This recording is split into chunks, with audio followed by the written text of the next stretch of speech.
अहिल्यानगर महानगरपालिकेत विरोधी पक्षनेता कोण? पुन्हा गेम होणार? अहिल्यानगर महानगरपालिकेत सत्तेची समीकरणे निश्चित झाली, महापौर उपमहापौर निवडले गेले, समित्यांची पदवाटपही झाली, पण एक महत्त्वाचा प्रश्न अजूनही अनुत्तरित आहे.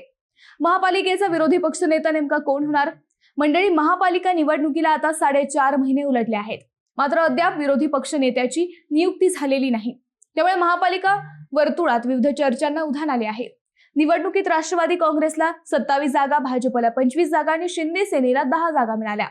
नियमाप्रमाणे दुसऱ्या क्रमांकाच्या पक्षाचा नगरसेवक विरोधी पक्षनेता होतो, पण येथे भाजप सत्तेत सहभागी असल्याने विरोधी पक्षनेतेपदावर शिंदे सेनेचा दावा मजबूत मानला जात आहे. शिंदे सेनेने अधिकृतपणे नगरसेवक बाळासाहेब बोराटे यांच्या नावाची शिफारस केली आहे. मात्र इतका कालावधी उलटूनही महापौर ज्योती गाडे यांनी यावर कोणताही अंतिम निर्णय घेतला नाही. बोराटे यांच्या नावाला सत्ताधारी आघाडीतील काही घटकांचा विरोध असल्याचे बोलले जात आहे. तर दुसरीकडे विरोधी पक्षनेतेपदासाठी नवीन राजकीय समीकरण जुळवण्याचे प्रयत्न सुरू असल्याचीही चर्चा आहे. विशेष म्हणजे काही राजकीय जाणकारांच्या मते सत्ताधारी गटातूनच एखाद्या नगरसेवकाला विरोधी पक्षनेतेपदी बसवण्याचा प्रयत्न होऊ शकतो.